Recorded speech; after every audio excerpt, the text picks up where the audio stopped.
Terima kasih buat jamahanmu, Holy Spirit, thank you. Sebentar kami ingin dengar firman-Mu, Roh Kudus bicara sama kami. Ubah kami lewat firman-Mu dalam nama Yesus. Amin. Saya akan cepat aja, karena saya nggak punya waktu banyak. Judulnya apa? Ini oke. The Great Exchange, artinya pertukaran besar. Nggak semua orang, seandainya gini, siapa yang banyak di sini yang kamu lahir sudah Kristen, benar nggak sih? Karena kamu punya orang tua Kristen. Seandainya kamu nggak punya orang tua Kristen, mungkin kamu nggak di sini hari ini. Karena banyak orang kenal Yesus cuman karena kebetulan. Kebetulan Kristen. Kalau kamu nggak kebetulan Kristen, mungkin ya kamu nggak di gereja. Amin. Tapi ada juga orang-orang yang kayak saya, kita nggak terlahir Kristen, tapi kita menemukan Yesus di pertengahan hidup kita. Dan saya temukan, orang yang menemukan Yesus di tengah jalan, lebih menghargai salib. Ini realita. Orang yang menemukan Yesus di tengah jalan, lebih menghargai salib daripada orang yang dari kecil udah kenal salib. Kamu bisa temuin itu. Saya temuin banyak orang yang basicnya dari seberang lagi dia kenal Yesus. Sangat-sangat cinta Yesus gila-gilaan. Tapi orang-orang yang dari kecil udah kenal salib, mungkin karena sudah terfamiliar dengar cerita Yesus di salib. Jadi dia biasa aja. Tapi orang-orang yang nggak kenal cerita ini, lagi dia tahu ada satu orang yang rela mati buat dia. Menggantikan kesalahannya. Itu mengubah hidupnya. Amin. Amin. Nah hari ini, saya ingin bawa kamu yang memang literally mungkin banyak di tempat ini dari kamu kecil Kristen. Goal saya adalah supaya kamu kembali menghargai salib Kristus.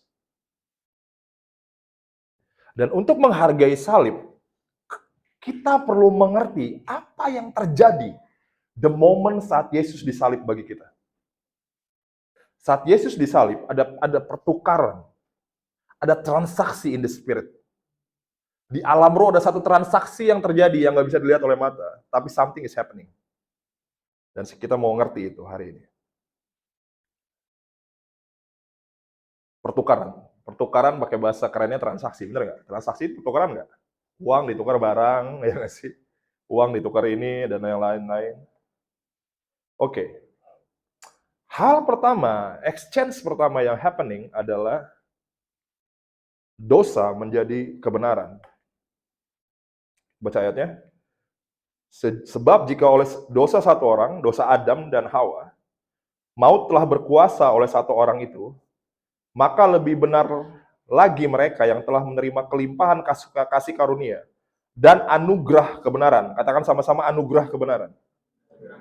Akan hidup dan berkuasa oleh karena satu orang itu, yaitu Yesus. Semua orang dalam kondisi semua orang lahir berdosa. Kenapa? Karena Adam dan Hawa sebagai manusia pertama berbuat dosa. Ada yang namanya dosa keturunan dan itu mengalir dalam darah. Bahkan bayi yang baru lahir, banyak orang bilang bayi adalah bayi yang tidak berdosa. Itu statement yang salah karena bahkan bayi pun berdosa. Bahkan anak kecil nggak ada yang ngajarin bohong. Kamu yang punya anak pasti ngerti. Nggak ada yang ngajarin. Papa mamanya nggak pernah ajarin dia bohong, tapi dia bohongin kamu. Ya, gitu. Kenapa? Karena memang sifat manusia adalah dosa. Ya. Karena memang basicnya manusia cenderung sukanya dosa. Nggak ada harapan bagi manusia. Nggak ada harapan. Kalau memang surga tempat buat orang-orang yang nggak ada dosa, nggak ada harapan buat semua umat manusia. Tapi Yesus disalib supaya kamu ngapain? Kamu menerima anugerah, yaitu kebenaran. Saya percaya gini, bedanya agama dengan kekristenan. Di agama, kebenaran, agama apapun, kebenaran sesuatu yang harus kamu raih. Bener nggak? Kamu harus lakuin ini, kamu nggak boleh ini, kamu nggak boleh itu. Kalau kamu mesti jadi orang benar, kamu mesti something yang kamu coba raih. Dalam kekristenan, kebenaran adalah bukan sesuatu yang kamu raih, tapi sesuatu yang kamu terima. Different. Ya. Apa bedanya Kosanto? Saya bakal coba jelasin dengan singkat. Agama menuntut orang melakukan ini dan itu dan ini, hal-hal yang benar. Belum tentu hatinya suka. Setuju nggak? Hah? Agama nurut, kamu berhenti minum dong. Tapi dia sukanya minum. Bertolak belakang. Dia nggak suka dengan kebenaran, tapi didorong untuk menyukai sesuatu yang nggak dia suka. Itu dilema dari agama. There is no power. Nggak ada kuasa di situ. Orang dipaksa melakukan sesuatu yang dia lebih sukanya dosa. Habitatnya dosa. Tapi anugerah kebenaran, saat itu diberikan ke kamu, boom, desire kamu, hati kamu, ya, desire kamu sukanya kebenaran. Jadi lagi kamu disuruh lakuin hal yang benar, itu memang kesukaan kamu. Beda. Nah, untuk berubah ini, kamu mesti nerima anugerah. Makanya disebut apa? Anugerah kebenaran. Dalam kekristenan, nggak ada sesuatu yang kamu bisa lakukan dengan kekuatan kamu. Totally no. Kalau kamu pikir kamu bisa taat dengan kekuatan kamu, ketaatan kamu aja cacat. Orang yang berpikir dia bisa senangin Tuhan dengan kekuatannya sendiri, cacat. Bahkan Alkitab tulis kesalehan kamu kayak kain kotor. So, gimana prosesnya, Kosanto? Lagi saya terima Yesus dalam hidup saya. Lagi saya terima Yesus Kristus. Saya lahir baru. Nggak tahu kenapa. Saya suka hal-hal yang rohani. Saya suka mabok-mabokan dan lakuin hal-hal gila lainnya. Tiba-tiba, desire saya, gairah saya untuk melakukan hal-hal yang buruk. Tiba-tiba berubah. Itu bedanya kekristenan, perubahannya dari dalam. Yang diubah hati kamu dulu. Desire kamu yang changing. Amin. Akan lelah kalau kita suruh orang kejar kebenaran, tapi ininya belum berubah. Sulit banget. Suruh orang kejar kebenaran, tapi hatinya belum punya kerinduan itu. Mau ngomong sampai berbusa. Jadi Kosanto, problemnya banyak orang Kristen datang ke gereja, nggak punya desire itu. Why? Pertanyaannya kenapa? Jangan-jangan kamu kamu belum nyampe. Sorry, saya mesti ngomong agak kasar ini. Kamu belum nyampe dalam revelation, pertukaran di kayu salib. Kalau kamu mengerti apa yang tertukar, something is happening lagi Yesus disalib. Hati kamu berubah. Cara kita memaknai salib sangat penting. Karena salib selalu bicara tentang anugerah. Amin. Amin. Kalau kamu hari ini Tuhan, kayaknya desire aku nggak punya desire buat kejar kebenaran. Desire aku, hasratku, masih ngejarin dosa. Aku butuh anugerah itu. Berikan aku anugerah kebenaran. Supaya sesuatu berubah di dalamku. Hasratku berubah, sehingga aku yang pengen aku kejar kebenaran terus. Namun saya tahu, dalam pengejaran orang-orang yang sudah lahir baru, punya desire mengejar kebenaran pun, dalam pengejaran mereka, dalam kerinduan mereka, mereka masih jatuh bangun juga. Ya, kenapa? Karena manusia baru pun hidup dalam daging. Bahkan mereka, walaupun mereka sudah diterima anugerah itu, mereka punya desire mengejar hal-hal yang benar menurut firman Tuhan. Dalam pengejaran pun itu, mereka sometimes jatuh. Ya, that's okay. Yang pasti gini, yang dikejar udah beda. Itu yang beda. Paham kamu? Dulu kamu ngejar ke sini, kamu ngejarin dugem, kamu ngejerin cewek-cewek, kamu ngejerin hawa nafsu, kamu ngejerin pornografi di sini. Kamu arahnya ke sini. Ya. Ngejerin ini terus. Ngejerin semua yang nggak Tuhan suka. Detik kamu terima anugerah di tengah jalan hidup kamu, anugerah itu turun ke kamu. Something berubah. Kayaknya aku nggak mau ke direction ini deh. Kayaknya aku mau ke sini. Ini arah yang Yesus kasih. Jadi kamu berbalik. Makanya Alkitab katakan bertobat itu apa?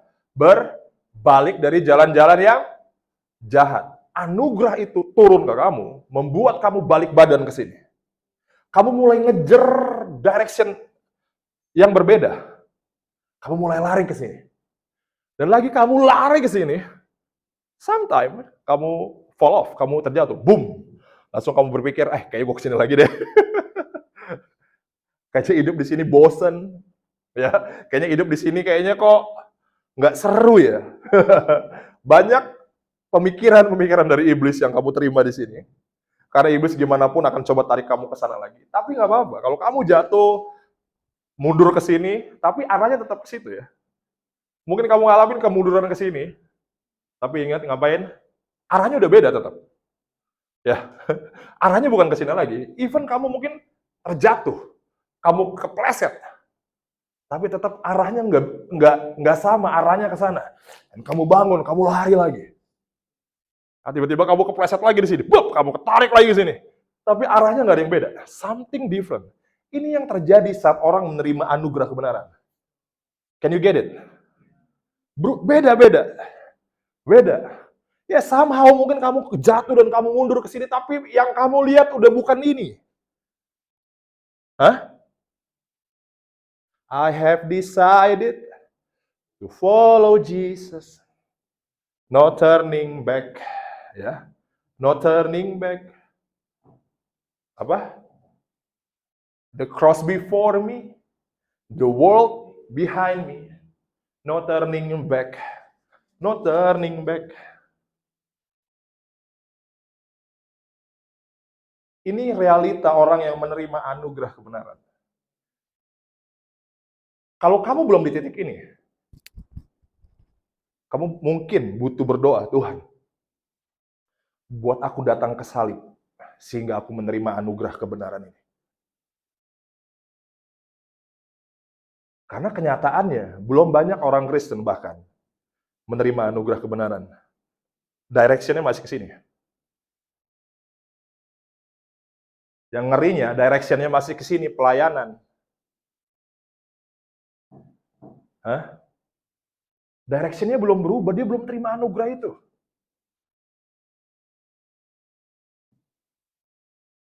Amin. Ini yang disebut dengan anugerah kebenaran. Dan salib mengerjakan itu. Dan hal ini nggak bisa ditawarkan agama lain. Hanya lewat salib. Agama lain tuh gini, orang larinya ke sini direction-nya, disuruh lari ke arah sebaliknya, tanpa anugerah. Nggak dikasih kekuatan untuk balik. Jalan ke sini, tapi disuruh ke sana. Perintahnya ke sono. Nggak nyampe-nyampe. Karena nggak ada anugerah. Cuman salib yang kasih anugerah. Agama cuman kasih perintah. Itu bedanya salib. Direction kamu dosa berubah jadi direction kamu berubah jadi apa? You're pursuing the truth. Kamu sekarang kejar kebenaran. Even dalam pengejaran itu nggak sempurna. It's okay. Amin. Amin. Coba kita lihat ini. The next thing. Syukurlah kepada Allah. Dahulu memang kamu hamba dosa ke sini. Tapi sekarang, kamu dengan segenap hati telah mentaati pengajaran yang telah diteruskan kepadamu, kamu telah dimerdekakan dari sini, dari dosa. Dan sekarang kamu jadi hamba kebenaran. Kamu directnya ke sini. Katakan sama-sama hamba. Katakan sama-sama hamba. Saya mau katakan dengan lumayan tegas. Mereka yang nggak pernah belajar jadi hamba, Mereka yang nggak pernah belajar jadi hamba akan sulit hidup dalam kebenaran. Namanya aja hamba kebenaran. Orang Kristen yang nggak belajar jadi hamba akan sulit hidup dalam kebenaran.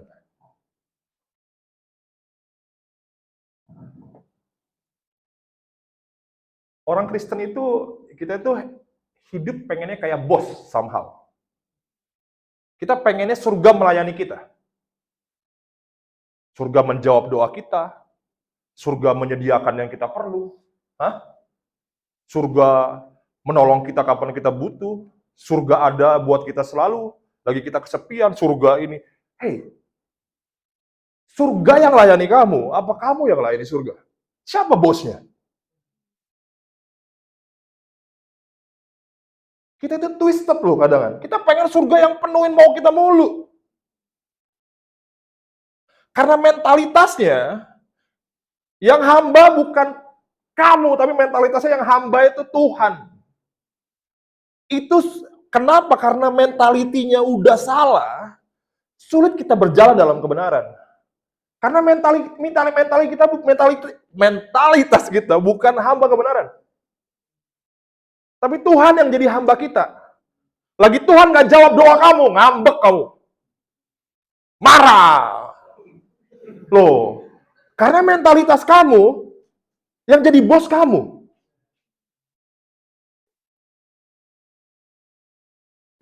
Lagi semua nggak berjalan dengan keinginan kamu. Oh, aku udah doa, aku santo, aku udah puasa. Semua nggak running sesuai ekspektasi kamu, marah. Pertanyaannya siapa layani siapa ini? Makanya banyak orang sulit hidup dalam kebenaran, kan nggak belajar jadi hamba. Karena mereka pikir Tuhan yang harus layani aku punya mau. Apa aku punya butuh? Apa aku punya keinginan? Kalau dia nggak layani mauku, aku ngambek, aku lari dari dia. Makanya sulit hidup dalam jalan kebenaran ini. Nggak bisa. Namanya dia hamba kebenaran. First point of view-nya udah mesti bener dulu. Oh, kalau aku mau di jalan ini, aku mesti jadi hamba. Yesus mengosongkan dirinya. Dia raja, segala raja. Dia mengosongkan dia mengambil diri sebagai apa? Dia mengambil rupa sebagai seorang hamba. Bahkan Yesus pun lagi dia di bumi, dia memainkan peran itu, to be a servant. Jadi hamba. Kalau kita mau sukses berjalan dalam kebenaran, sikap hati yang kita butuh pertama adalah hamba. Pertanyaannya, nggak semua ngerti artinya hamba itu apa. Kalau kamu pikir hamba Tuhan, seringkali kamu pikir orang pakai jas, khotbah di mimbar. Nggak ada hubungannya jas sama mimbar. Amin. Bedanya kamu dan saya mau bilang gini, semua orang Kristen harusnya jadi hamba Tuhan. Jadi hamba kebenaran. Nggak ada hubungannya sama mimbar, nggak ada hubungannya sama jas. Amin. Amin. Kamu harus melayani kebenaran. Masalahnya nggak banyak orang ngerti hamba itu apa. Hamba sebenarnya nggak punya hak buat dirinya. Tergantung tuannya bilang apa. Begitulah dia. Dia nggak punya hak protes, dia nggak punya hak marah, itu hamba. Kemana Tuhan bawa saya ngikut. Apapun yang terjadi sama saya manut. Apapun yang dia bilang, saya nurut. Itu hamba. Kita kan nggak nurut mah nggak mau. Hah? Nurut nggak mau. Tapi sesuatu yang buruk terjadi nuntut. Nggak mau nurut, maunya nuntut mulu. Tuhan tolong dong, tolong dong, ini dong, itu dong.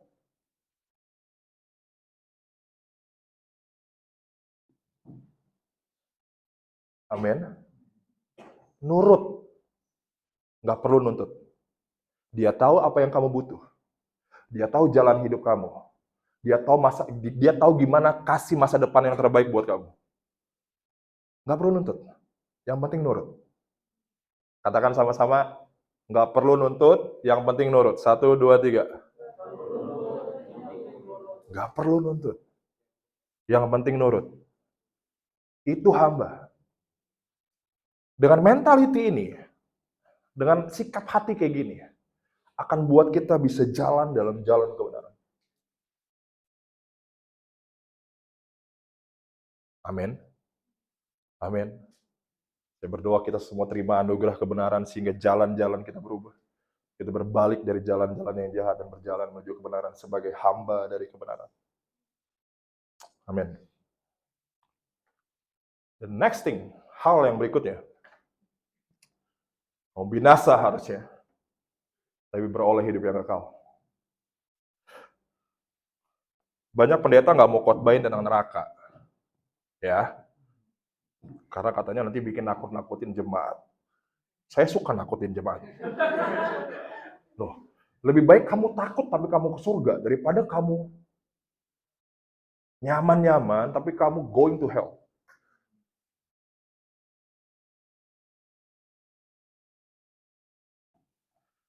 Karena saya seseorang yang percaya dengan grace, kasih karunia. Tapi di satu sisi saya juga percaya, nggak semua orang Kristen diselamatkan. Sekali lagi, saya percaya nggak semua orang Kristen masuk surga.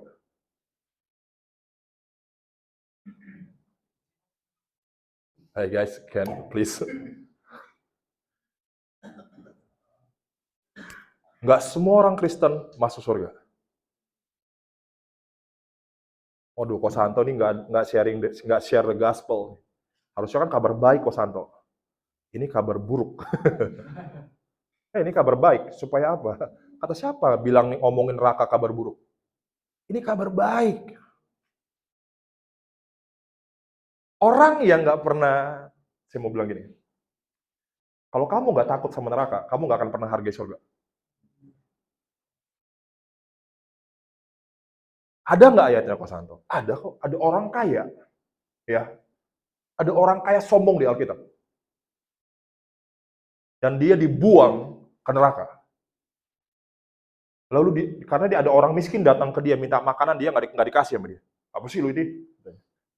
Akhirnya orang sombong itu meninggal, dia kemana? Ke neraka. Ini Alkitab yang tulis. Tapi si miskin setelah meninggal dia ke surga. Berbagai orang miskin karena mereka yang punya kerajaan surga. Oke, yang kaya jangan sombong. Orang miskin ke surga. Dan di situ dia lihat orang miskin ada di pangkuan Abraham. Dia ada di neraka. Langsung dia bilang gini, seandainya saya bisa kembali ke bumi. Dia bilang. Dan beritahu orang-orang supaya nggak kayak saya. Supaya nggak bernasib kayak saya. Seandainya saya punya kesempatan itu, saya akan lakukan itu. Tapi sayangnya Tuhan jawab apa? Sudah ada hukum Taurat dan kitab para nabi. Kamu nggak perlu balik lagi ke bumi untuk kasih tahu orang-orang. Orang ini menghargai apa yang orang miskin itu punya karena dia di pangkuan Abraham. Dia menghargai, seandainya dia hargai surga karena dia sekarang di neraka. Alasan kita nggak menghargai kehidupan yang kekal, karena kamu nggak takut neraka, kamu kurang takut. Makanya kalau ada pendeta khotbahin neraka, itu kabar baik. Supaya kamu takut sama neraka, supaya kamu hargai surga.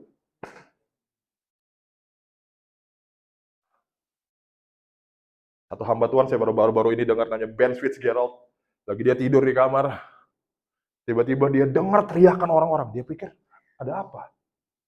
Ternyata nggak ada yang teriak di kamar dia, nggak ada yang teriak di rumah dia. Tuhan bilang sama dia, aku dikasih kamu dengar orang-orang yang berteriak di neraka. Supaya kamu punya hati untuk memenangkan jiwa-jiwa untuk bawa mereka mengenal Yesus. Gereja harus kembali khotbahin neraka.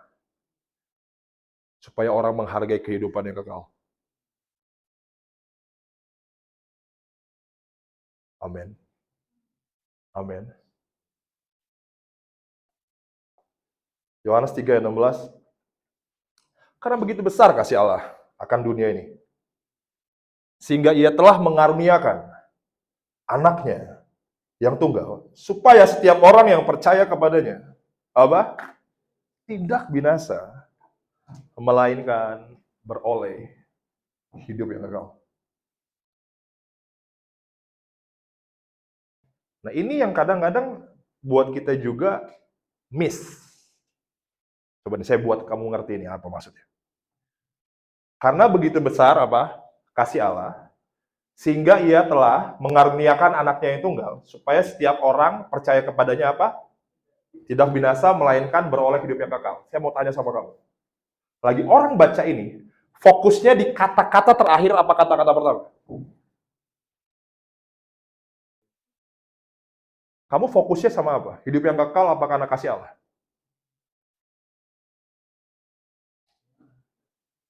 Hey, lagi kamu baca ayat ini, fokus kamu ke hidup yang kekal apa karena begitu besar kasih Allah?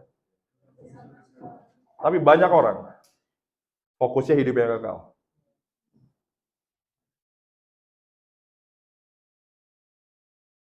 Banyak orang fokus ke hasilnya, ke resultnya. Tapi orang lupa, dia kasih anaknya supaya orang kembali kepada kasihnya.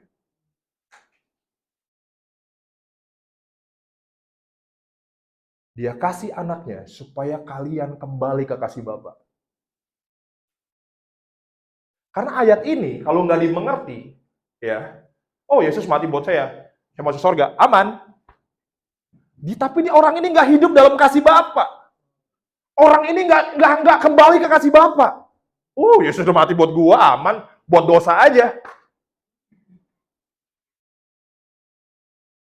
Yesus udah mati kok, aman. Gua masuk surga, mau gimana gua masuk surga, gua Kristen. Siapa yang bilang? Kamu mesti maknai ini dengan benar. Dia kasih anaknya supaya kamu balik. Karena begitu besar kasih Allah. Salib tujuannya adalah mengembalikan kamu kepada Bapa.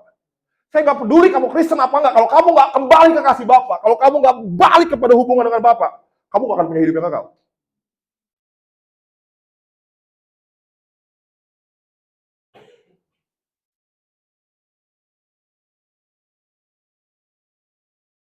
Ayo, waduh, masuk neraka nih gua. No, ini kabar baik supaya semua orang kembali ke kasih Bapa. Supaya kita nggak anggap remeh. Balik dulu ke karena kasih Allah ini. Hidup kekal cuman apa ya? Cuman bonus. Hidup kekal itu cuman hadiah. Fokusnya adalah kamu kembali ke kasih Bapa. Katakan amin. Itu bedanya. Orang Kristen, mentang-mentang Kristen hidup semaunya. Lalu, wah, kalau ditanya masuk surga nggak?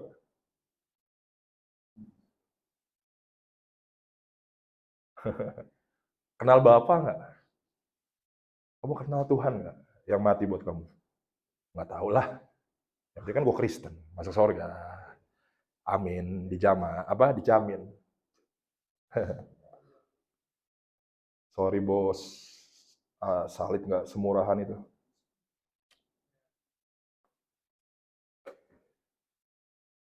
Amin. No, salah. Gimana baliknya? Oke. Oke, next. Ini saya salah kasih ini. Kutuk jadi berkat. Saya dari tadi ngomongin tentang hal-hal yang sifatnya rohani. Ya. Saya akan kasih kamu hal-hal yang sifatnya lahiriah. Karena gini, ikut Yesus bukan tentang mengalami hidup kekal, tapi kamu nggak punya influence di bumi. Kamu nggak punya something di bumi. Di bumi seperti di surga. Ya. Kamu akan ke surga, tapi di bumi pun lagi, kamu di sini pun ini kayak surga. Kehidupan yang kekal nggak dimulai nanti. Semenjak kamu lahir baru, hidup yang kekal kamu udah dimulai. Amin. Jadi jangan sia-siain hidup. Firman Tuhan bilang, Kristus telah menebus kita dari kutuk hukum Taurat dengan jalan menjadi kutuk karena kita. Sebab ada tertulis, Terkutuklah orang yang digantung pada kayu salib. Yesus Kristus telah membuat ini supaya di dalam Dia apa? Berkat Abraham sampai kepada bangsa-bangsa lain. Sehingga oleh iman kita menerima roh yang telah dijanjikan. Gak banyak orang, saya mau bilang gini, Tuhan mau kamu diberkati Tuhan. Katakan amin. Tuhan mau buat kamu di bumi seperti di surga. Di surga ada kesusahan nggak? Ada orang pening bayar utang di surga? Ada orang pening bayar cicilan di surga? Oh, di jam 7 ya? No way. Ini pasca, jadi kasih saya dikit waktu ya. Jadi lama bagi-bagiin buku, jangan salahin saya, please.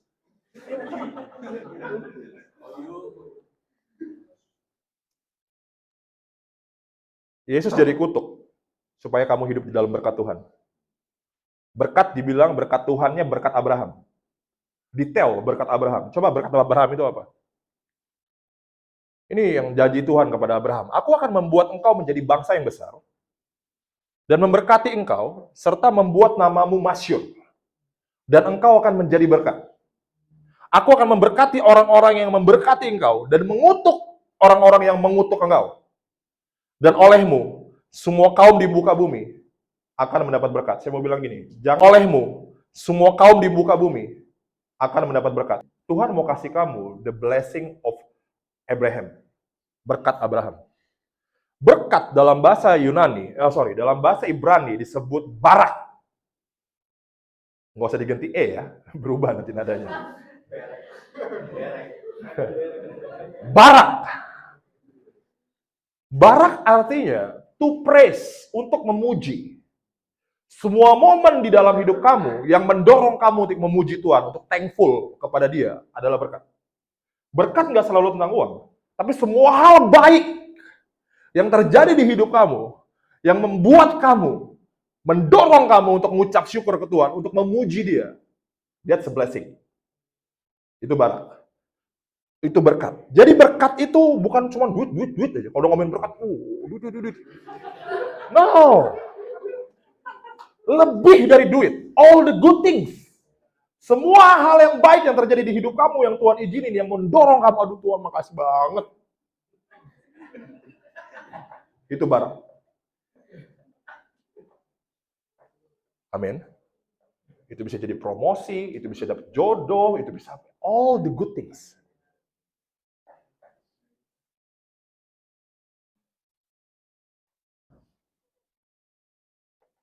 Amin.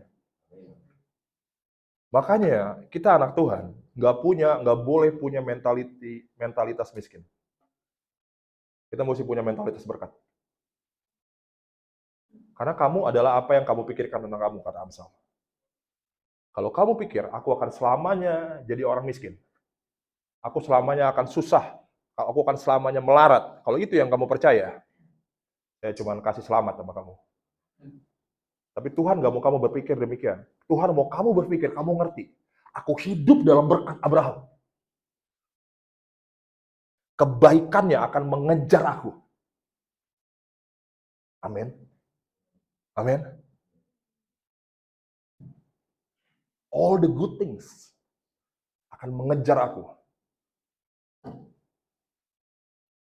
Banyak orang Kristen, mentalitasnya miskin, hatinya miskin. Tapi dia nggak ngalamin berkat, dia marah. Karena kamu adalah apa yang kamu percayai. Sesederhana itu. Semua dalam, sekali lagi saya bilang, semua dalam Tuhan selalu bisa diakses dengan iman. Apa yang kamu percaya itu yang kamu terima. Sesederhana itu. Ya. Sesederhana itu. Kamu percaya nggak? Kamu percaya kamu hidup dalam berkat Abraham? Ragu sih kok. Ya udah. Kalau nggak terima berkat, jangan salahin saya. Oh, no, kamu nggak percaya. Nah gini, saya mau kasih contoh. Tuhan tegur saya berkali-kali tentang ini. Seringkali kita lebih ngandelin manusia daripada ngandelin Tuhan. Amin. Setuju nggak? Kita lebih suka ngandelin orang Lagi kita punya masalah, kita lebih, Tuhan tegur saya pikir Thor akan dibangun oleh tangan manusia. Tapi Tuhan bilang, no, kamu hanya perlu ngandelin aku.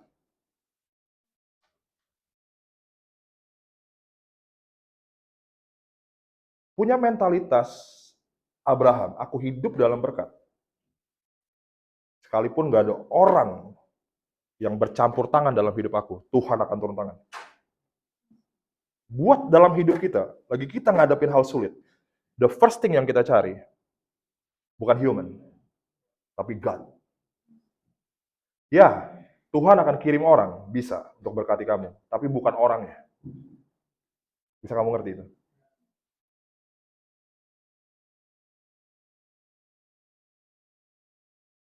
Siapa yang mau terima berkat Abraham? Kamu sudah terima sebenarnya, kamu gak percaya aja.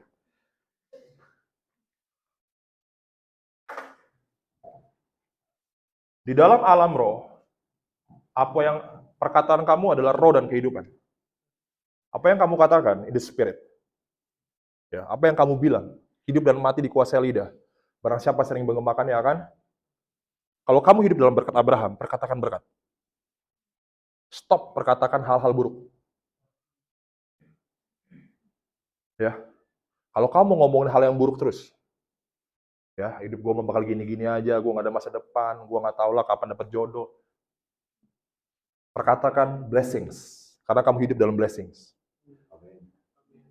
Kalau kamu hidup dalam blessing, tapi mulut kamu kutuk, itu akan nggak sinkron. Kamu nggak bisa akses apa yang sudah tersedia bagi kamu. Mulai speak blessing, mulai speak the good things, walaupun keadaannya belum. Amin. Yang terakhir.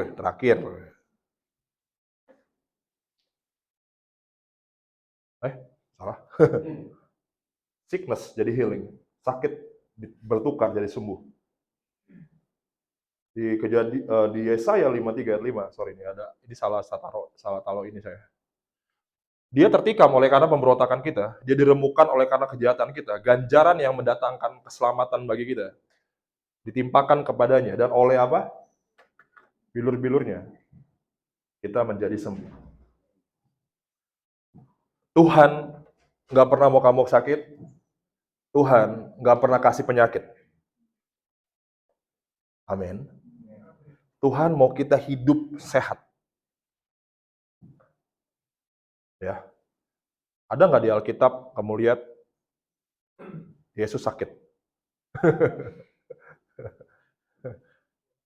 Nggak enak badan gue gitu.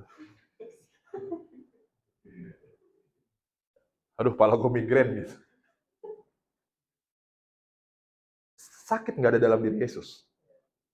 Harusnya nggak ada dalam diri kita.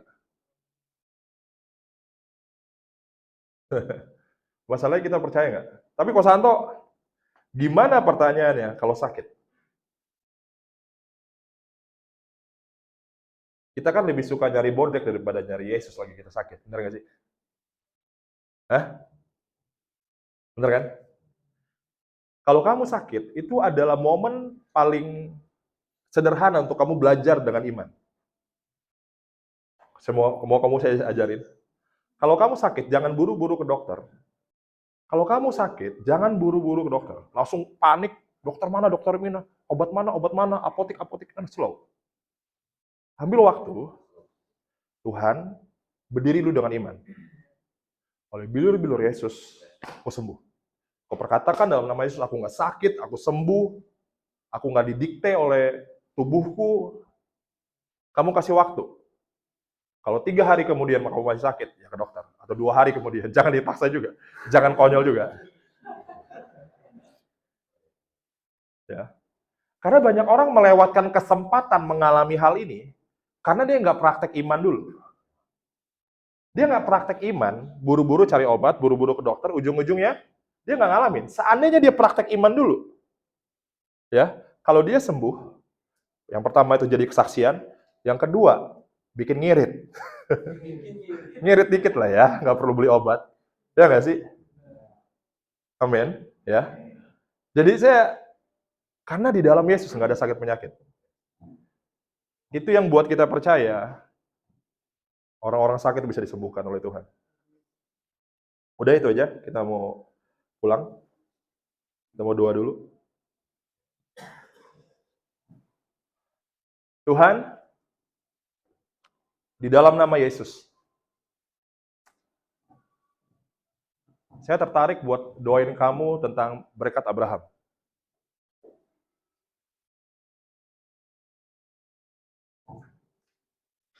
Dunia bilang kehidupan ini sulit. Dunia bilang hidup itu susah. Cari uang bukan gampang loh. Itu yang dunia bilang. Lu susah dapat jodoh loh. Kamu jangan ketawa, itu yang kamu percaya. Kamu percaya, kamu dengar itu bertahun-tahun, kamu berpikir uang sulit. Karena kamu berpikir uang sulit, itu keluarin kamu dari jalur berkat. Kamu nggak hidupi apa yang harus jadi milik kamu. Saya kalau ngajarin anak-anak main basket, karena saya pelatih basket juga.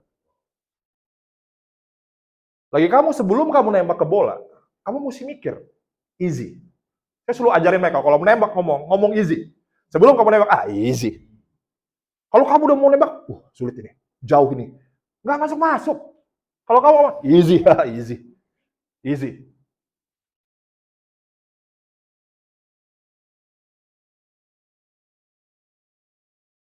Saya mau tutup mata.